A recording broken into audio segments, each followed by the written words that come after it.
Sweet అయితే తినలేదండి, అప్పుడే మధ్యకంటారేమిటి? వేరే స్వీట్లు ఏమైనా ఉంటే రెండు తీసుకొచ్చి పంతులు గారికి వేయండి. చాలా థ్యాంక్స్ అండి, నేను అడగలేకపోయాను, మీరు అడిగి పెట్టారు. ఇందా. అయ్యా రావు గారు, వస్తున్నా. మజ్జిగేసేయమంటారా? ఏమండి, నాకు ఇంకా రైసే పెట్టలేదు, అప్పుడే మజ్జిగేసేయమంటారంటారేంటండి? ఓ సారీ. ఇప్పుడు మజ్జిగేసేనా? వద్దు, నేను పప్పు వేసుకుని నెయ్యి పోసుకుంటాను, ఆ తర్వాతే మజ్జిగలోకి వస్తాను. మజ్జిగ అండి? కాదు. అయితే ఏడిచారండి? నన్ను ఏడిచారంటే? ఏడిచారా కాదండి, ఏడిచారా. మళ్ళీ ఏడిచారంటావు? ఆ ఏడిచారా కాదండి, ఈ ఏడిచారా. ఓహదా, తర్వాత పోసుకుంటాను.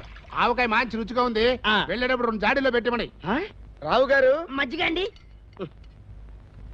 పోసేయండి పోసేయండి పోసేయండి పోసేయండి మధ్య పోసేయండి పోసేయండి పోసేయండి పోయండి. ఇక చాలు, నా బతుకలా అవుతుంది అనుకోలేదు.